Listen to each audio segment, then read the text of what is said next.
말씀은 예수님께서 병을 고치시고 12제자를 부르시는 이야기입니다. 예수님의 사역 가운데 특별히 병 고치시고 귀신 쫓는 얘기가 의외로 많이 나옵니다. 예수님은 고상한 말만 하지 않았습니다. 병든 자들 속에, 냄새나는 사람들 속에, 사람이 버린 사람들 속에, 마치 강훈이 선교사님이 그 깊은 산골에 3일씩 가서 환자를 치료해 주는 그런 모습과 같은 거죠. 왜 예수님은 병을 고치시고 귀신을 많이 쫓았을까요? 그게 우리의 일상생활이기 때문에 그래요. 다 여기 멀쩡히 앉아 있어도요, 안 아픈 사람 하나도 없어요. 무좀이라도 아파요. 속이 아프든, 겉이 아프든, 마음이 아프든, 우리가 병 때문에 돈 쓰고 병 때문에 세월 보낸 시간이 얼마나 많아요. 내 육체를 버릴 수는 없잖아요. 그 당시에도 불치병이 너무나 많았어요. 요즘에는 희한한 병들이 많이 있어요. 옛날에 없던 병들이 더 많아졌죠. 또 하나, 귀신 들린 사람이 그렇게 많아요. 그래서 그 귀신 들렸다고 모르는 거예요. 자기도 모르고 자기는 아주 멀쩡하다고 생각하는 거예요. 근데 보면 내가 뭔가 쉬었지, 그 말이 맞아요. 이상한 말을 하고 화를 내고 그리고 잠을 못 자고 그런 사람들이 현대인 가운데 너무나 많은 거죠. 어떻게 해결할 줄을 몰라요. 수면제 먹는다고 불면증이 다 해결되면 왜 안 먹겠어요? 아무리 먹어도 잠이 안 오죠. 근심 걱정 많죠. 속으로 울고 있죠. 말도 못해요. 자식들에게도 못하고 부부 사이에도 말을 못할 때가 많아요. 사실 우리는 중병을 앓고 있어요. 그게 인생이 가지고 있는 일반적인 현상이에요. 예수님은 그걸 아셨어요. 사람을 만나면 병든 자를 고쳐주시고 귀신 들린 자를 쫓아주셨어요.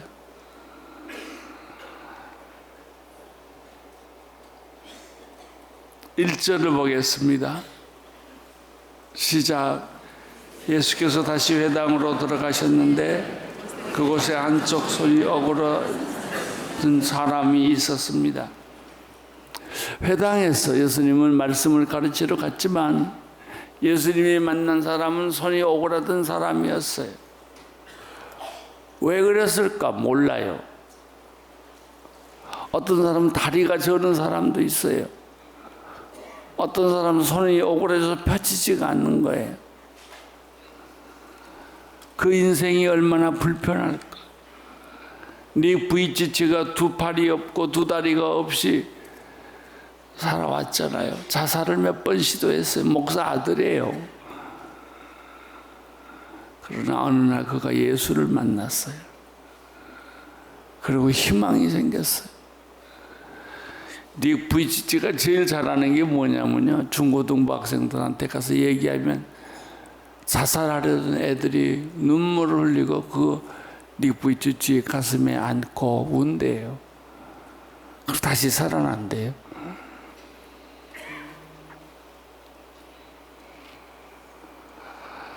예수님은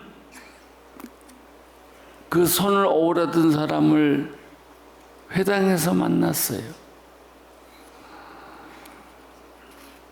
그리고 예수님의 마음에는 고쳐주고 싶은 마음이 있었겠죠. 당장 고쳐주고 싶겠죠. 바로 그날이 유감스럽게도 안식일이었어요. 전통적으로 하나님을 믿는 사람, 교리적으로 하나님을 믿는 사람, 또 구약 율법으로 하나님을 문자대로 믿는 사람들은 예수님을 고발할 구실이 생긴 거예요. 예수님이 병 고치나 안 고치나, 안식일을 범하나 안 범하나를 보고 있는 거예요. 참 사람은 어느 사건을 볼 때 관심이 다 달라요. 예수님의 관심은 그 병든 사람이었어요. 저 사람이 얼마나 고생했을까, 얼마나 마음이 아팠을까, 얼마나 마음이 가난할까를 보고 있었고, 이 바리새파 사람들이나 율법주의자들은 예수님이 안식일날 병 고치나 안 고치나 그걸 보고 있었어요. 여러분, 대한민국에 수많은 사람이 살고 있는데 보는 관점이 다 달라요. 한쪽은 우파로 보고 한쪽은 좌파로 보고. 여러분, 중요한 것은 사람이에요. 사람. 병든 사람, 배고픈 사람, 죽어가는 사람, 희망이 없는 사람, 사람에 대한 불쌍히 여기는 마음, 이게 중요한 거예요. 그 사람이 어느 당파에 있느냐, 그 사람이 어떤 생각을 하느냐, 이런 게 중요하지 않아요. 어저께 저녁에 탈북자들을 위한 프로그램을 CGN에서 했어요. 끝까지 다 보면서 남과 북이 이렇게 다를까? 같은 대한민국 사람인데 탈북자들이 한국에 와서 느끼는 것은 배고픈 거 먹고 난 다음에 같은 생각이 안 된다는 거예요.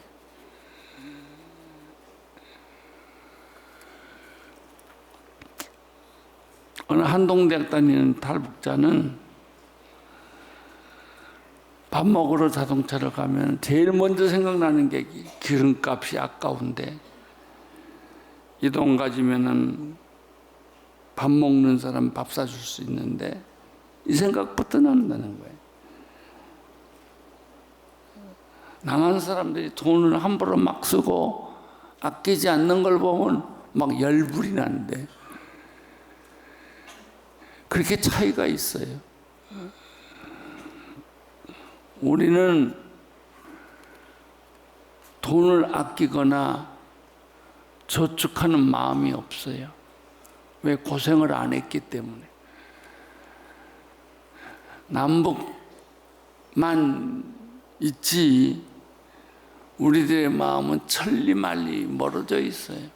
우리는 북한 사람 절대 이해 못해요. 북한 사람, 남한 사람 절대 이해하지 못해요.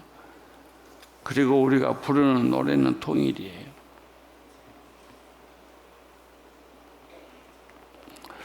(3장 2절을) 보겠습니다. 3장 2절 시작. 몇몇 사람들이 혹시 예수께서 안식일에 그 사람을 고치시나 않을까 하며 예수를 고소할 구실을 찾으려고 가까이에서 지켜보고 있었다.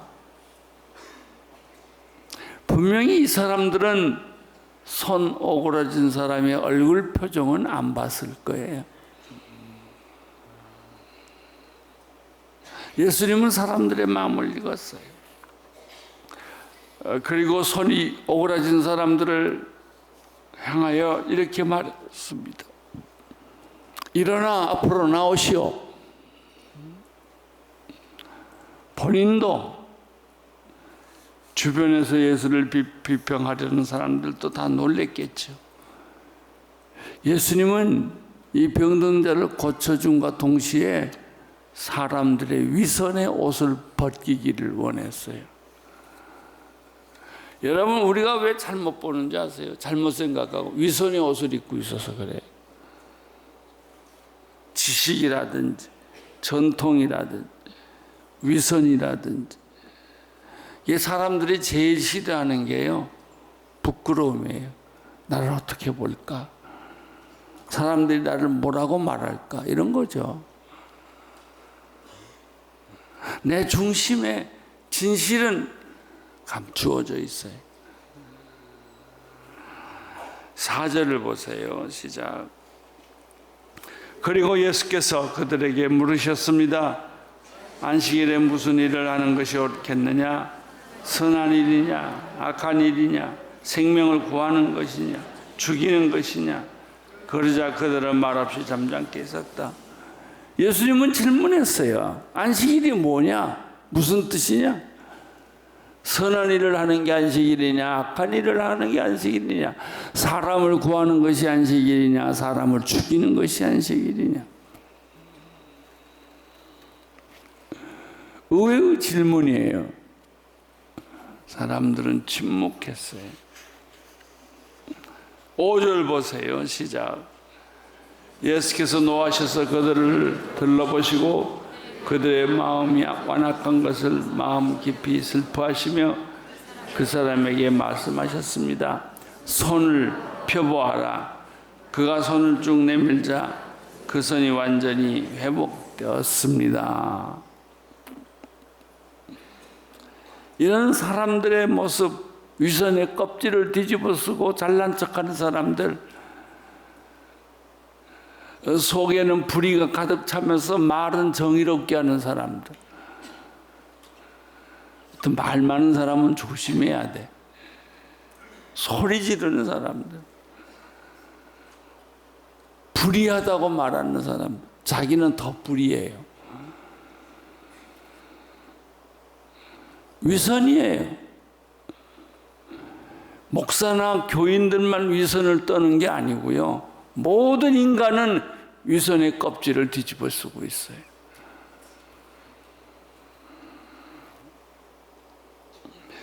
예수님께서는 그 모인 사람들을 어떻게 평가하셨어요? 그들을 보고 노하셨다고 그랬어요. 그들의 마음에 완악함을 보셨다고 했어요. 그들을 보고 마음이 슬펐다고 그랬어요. 안식일에 대한 잘못된 오해가 이렇게 예수님의 마음을 슬프게 하고 예수님의 마음을 노하게 했던 거예요. 여러분, 우리가 무슨 죄를 짓고 나쁜 짓을 해서 예수님이 슬퍼하고 노하고 그런 거 아니에요. 가늠하다 현장에 붙잡힌 여자를 보고 예수님이 노하거나 슬퍼하지 않았어요. 그 사람을 향하여 돌을 던지려는 사람들, 정죄하는 사람들, 비판하는 사람들, 자기만 옳다고 주장하는 사람, 그 사람들의 마음에 완악함을 보시고 노하시고 슬퍼했다 그랬어요. 차라리 죄를 짓는 것은 솔직한 거죠. 배고파서 훔쳐먹었고 없어서 남의 것을 가져갔으니까. 그러나 우리는 배고픈 것도 아니고 부정한 것도 아니지만 얼마나 사기 많이 쳐요. 이걸 보고 예수님이 노하시고 슬퍼하셨다고 그랬어요. 예수님은 그 사람에게 말했어요. 내 손을 펴라. 손을 펴라. 그러자 이 사람이 즉시 손을 내미니까 손이 펴졌어요. 이거 간단한 얘기인데 여기에 아주 중요한 또 우리가 배워야 할 메시지가 있어요. 예수님께서 오라진 손을 가지고 펴라. 그러니까 이 남자가 몸부림쳤어요. 소리 질렀어요. 막 어떤 이상한 걸 했어요? 안 했어요. 그냥 손을 폈어요. 왜? 펴려니까.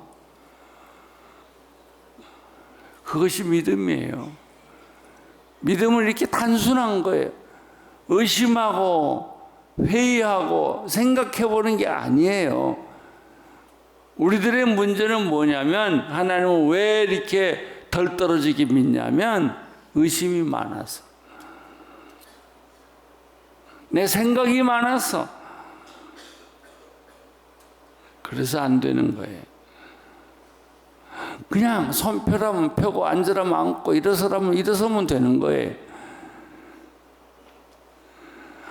안수하고 뭐 방언하고 소리 지르고 그래야 병 낫는 게 아니에요. 그냥 말씀대로 순종하면 돼요. 안 돼도 상관이 없어요. 이 손이 오러진 사람에게 있어서 치유는 간단해요. 예수님이 손 펴라 그러니까 핀 거예요. 거기에 다른 의심이 없었어요.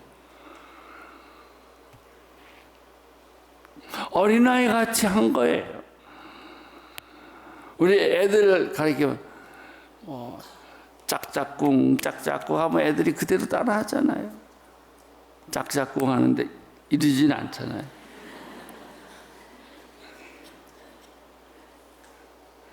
저 사람이 나한테 해를 끼치려고 그런데 애들은 그런 생각 없어요.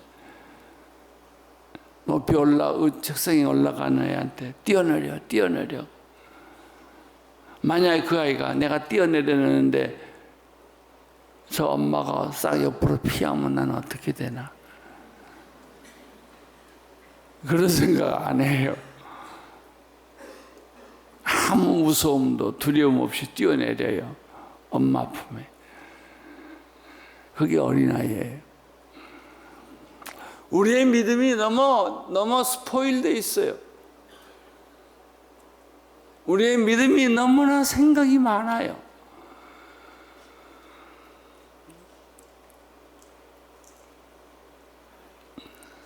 사랑하는 성도 여러분, 손 펴라고 그러면 펴고, 눈 뜨라고 그러면 뜨고, 걸으라고 그러면 걸으세요. 따지지 마세요. 의심하지 마세요.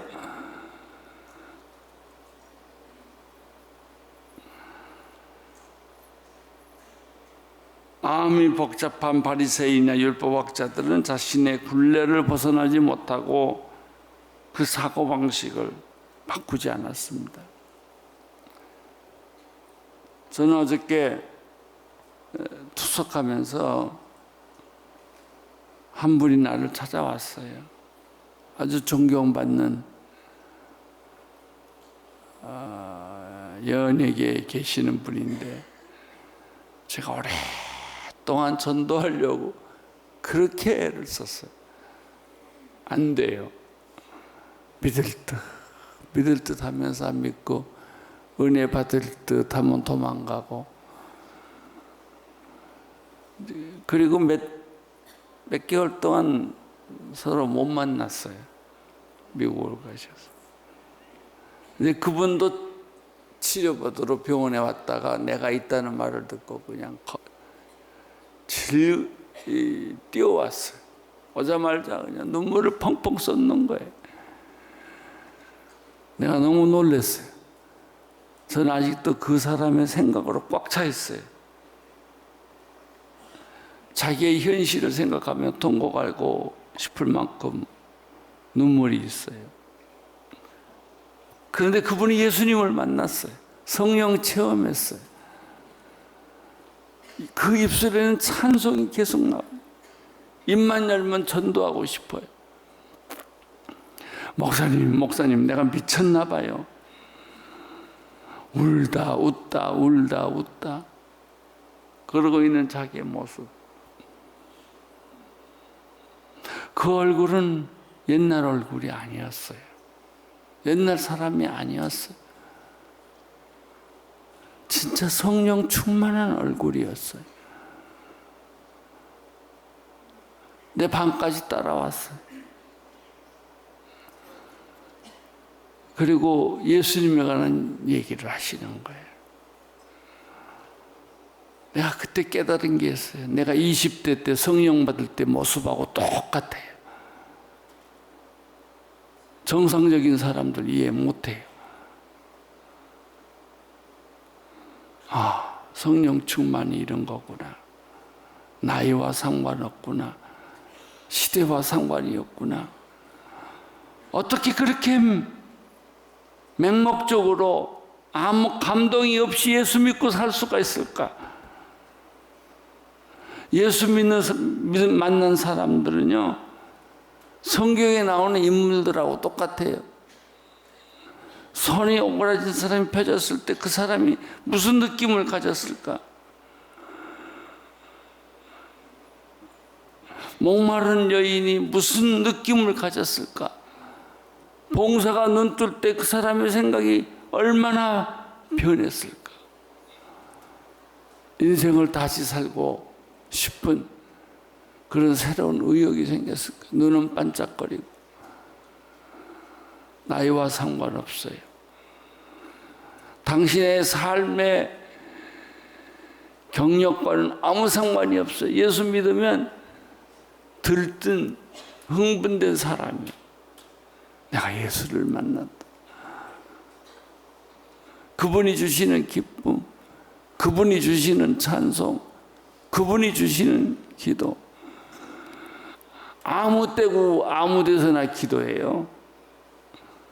우리는 기도하려면 눈치 다 보고 앞뒤 살펴보고 기도하잖아요.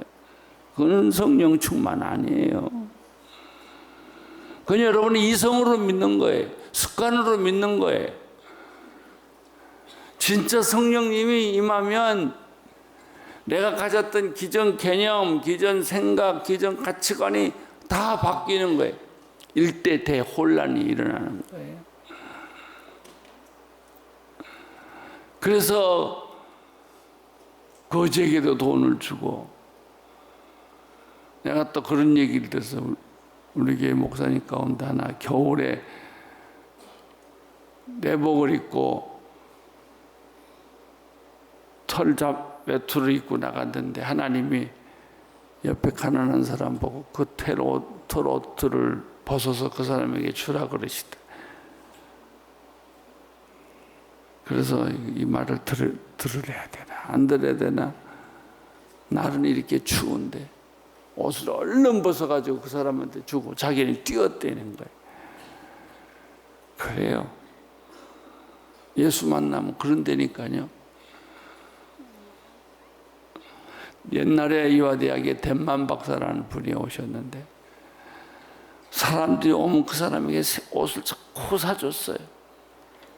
근데 항상 입고 있는 하나예요. 새 옷을 사주면 다 남을 줘버렸어요.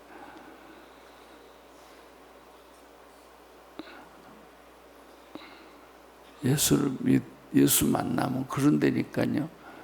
성령 체험하면 100살이 돼도 춤춰요. 예수 얘기예요. 흥분이 돼요.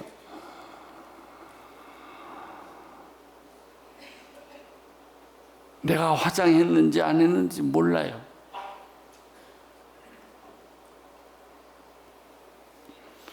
아마 이 오그라진 손을 펴진 사람이 그랬을 거예요. 아무 누구도 그 사람의 마음을 이해 못했을 거예요.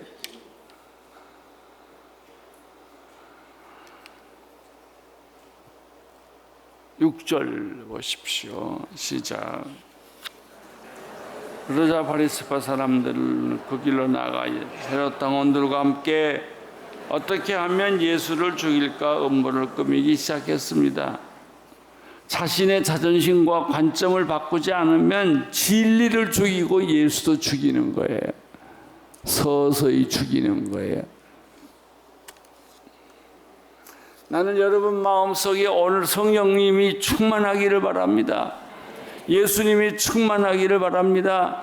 하늘의 영광이 여러분의 가슴속에서 빛나기를 바랍니다. 짧게 살아도 병들고 살아도 그것이 있으면 산 사람이요. 아무리 건강해도 아무리 오래 살아도 그런 예수님을 만난 성령님을 체험한 마음이 없으면 죽은 사람이에요. 예수님이 가는 곳마다 인산인해를 이루었습니다. 예수님의 하신 일들을 보고 지방에서 사람들이 무작정 달려왔습니다. 너무나 많은 사람이 몰려왔기 때문에 예수님은 작은 배를 타고 무리에서 잠깐 떠날 수밖에 없었습니다. 온갖 병든 사람들, 귀신 들린 사람들, 귀신 들린 사람은요, 자기가 귀신 들린 걸 몰라요. 죄 짓는 사람은 자기가 죄 짓는 걸 모르듯이. 그리고 자꾸 이상한 말을 하고 이상한 행동을 하는 거예요. 자기도 모르게 말이 툭툭 튀어나오는 거예요. 그런데 성경을 마가복음을 쭉 보면 귀신들의 특징이 있어요. 예수를 빨리 알아본다는 거. 예수님의 냄새만 맡아도, 예수님의 얼굴만 봐도 그대로 무릎을 꿇고 당신은 하나님의 아들이십니다. 어찌하여 나를 내쫓으려고 오셨습니까? 이게 귀신들의 첫 반응이에요. 여러분이 성령 충만한데 점치러 가면 점쟁이가 깜짝 놀라야 돼요. 당신 여기 왜 왔냐고. 교회로 가라고. 제가 옛날에 전도했던 강효실이라는 배우가 있었어요. 이 사람은 커튼을 2중, 3중으로 치고 아침부터 소주를 마시고, 연예계에서 술이 제일 센 여자예요.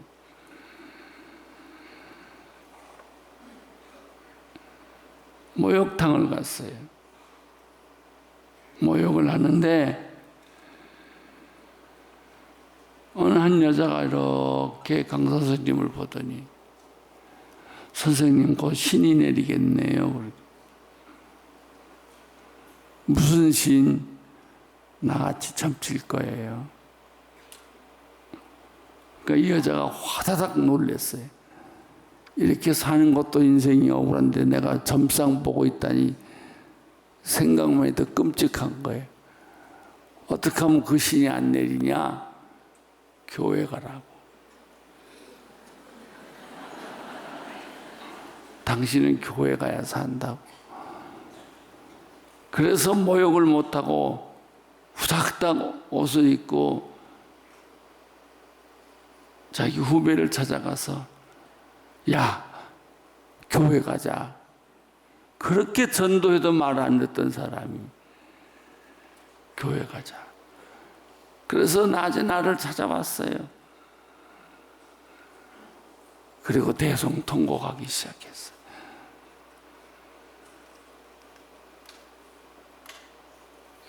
그래요. 귀신들은 예수님을 빨리 알아요. 잘 알아요. 근데 똑똑한 사람들은 예수를 몰라요. 아무리 설명해줘도 모르고, 몇 달을 얘기해줘도 그럴까? 그러고 있어요. 그러고 보면 귀신보다 못한 존재들이더라고요.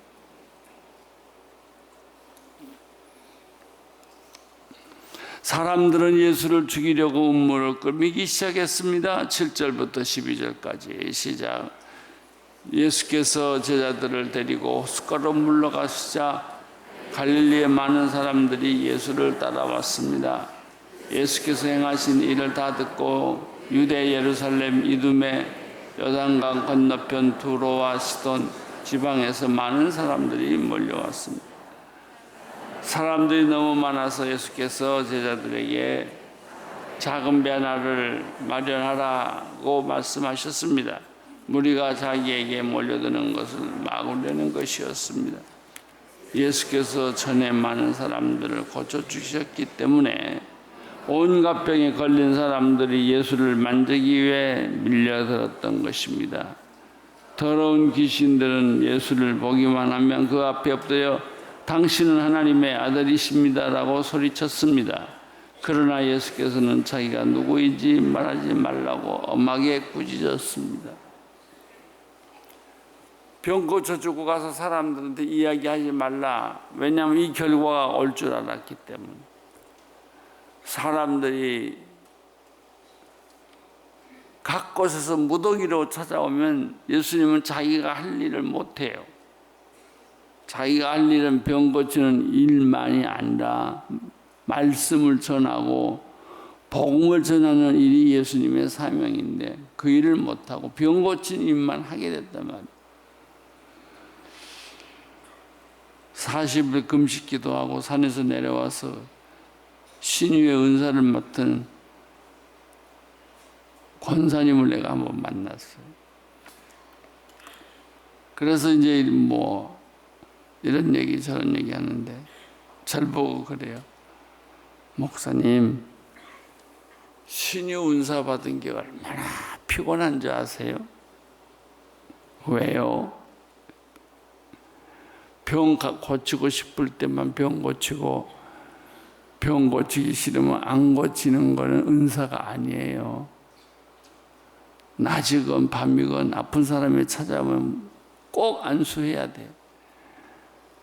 내가 그 안수를 안 하면 하나님이 병 고치는 은사를 가져가 버린대. 자기는 일주일에 한 달에 일주일씩 꼭 금식한대. 그래야 그 안수를 유지할 수가 있대. 그러고 생각해 보니까 가끔 하나님 나에게도 병 고치는 은사를 주셔서 우리 교인들 아픈 사람 다 안수해서 낫게 해 주십시오라고 말할 뻔했어요.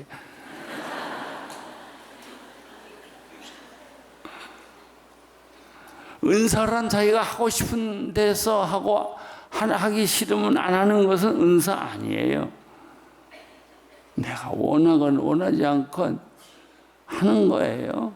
하나님의 뜻이기 때문에.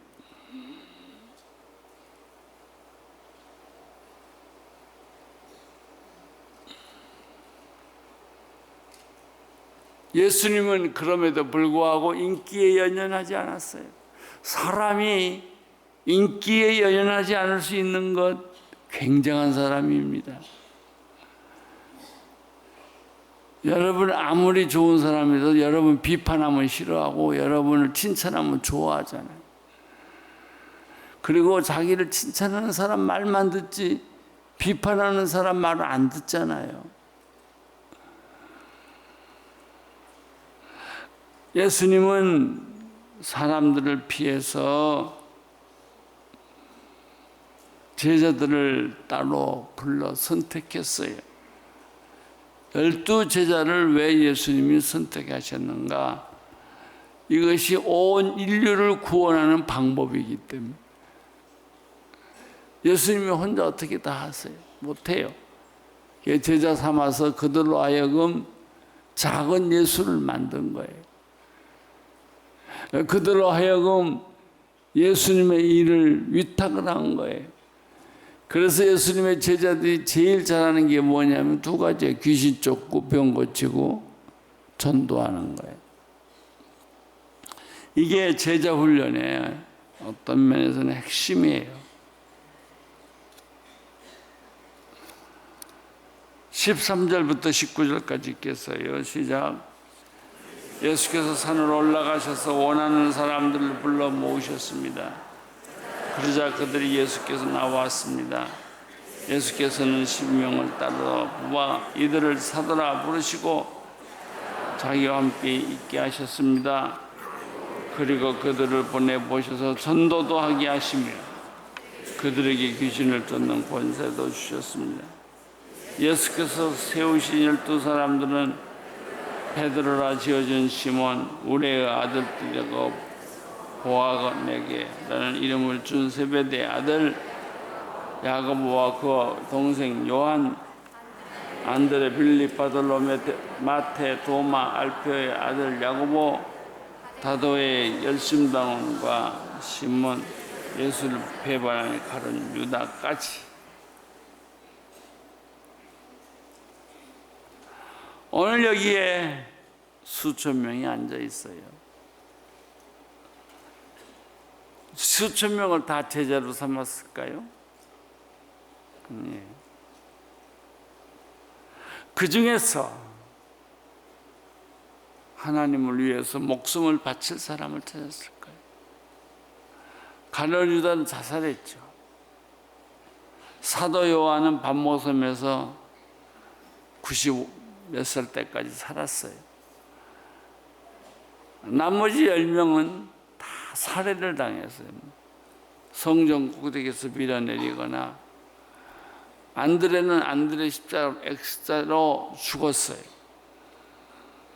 그게 근성의 끝이에요. 사도 바울은 감옥에서 목 베어 죽었어요. 이게 제자예요. 제가 좀 물어볼까요? 제자 되고 싶으세요? 아니요, 제자까지는 말고요.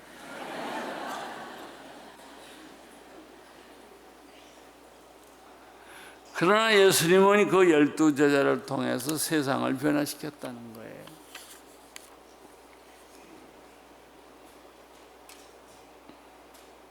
나도 가끔 질문해요. 너 죽는 게 무섭니? 예수 믿고 모든 게 잘 돼야 되니? 아니요. 저 잘못돼도 괜찮아요. 병들어 죽어도 괜찮아요. 주님이 어디를 보내시든지 간에 나는 갈 거예요. 거기까지는 왔어요. 예. 여러분, 예수님이 여러분을 위하여 목숨을 바쳤는데 내가 예수님을 위하여 목숨 버리는 게 뭐가 무서워요? 당연한 거 아니에요? 바티 장관처럼 그런 각오로 사세요. 예수님이 나를 건강케 하고 나를 부유하게 하고 나를 승진시키고 내 자식 잘 되고 하기 위해서만 예수 믿는 게 아니란 말이죠. 그런 생각 다 버리세요.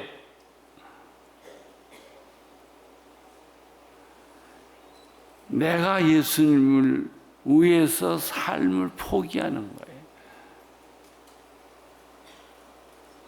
예수님의 제자들은 첫째, 성격이 다양합니다. 출신도 다양합니다.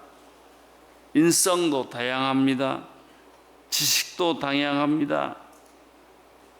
직업도 다양합니다. 그런데 재미있는 것은 별로 똑똑한 학벌이 있는 사람이 없었다는 거예요. 유명한 대학과 명문학교를 안 나오셨어요. 이 사람들.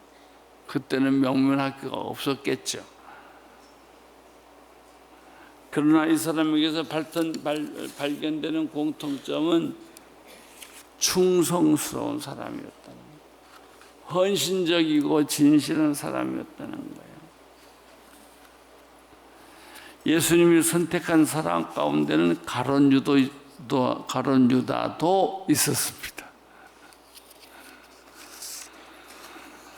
그 사람에 의해서 죽었죠.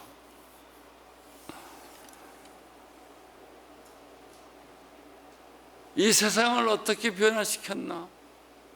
제자들 때문이에요. 주여 나를 보내소서. 누가 가요?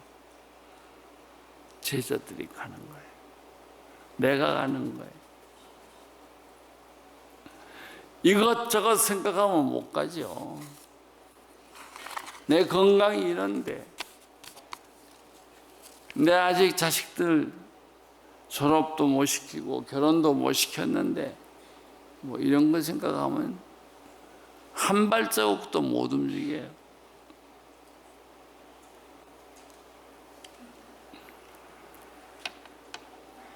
하나님의 축복이 여러분 모두에게 함께 하시기를 축원합니다.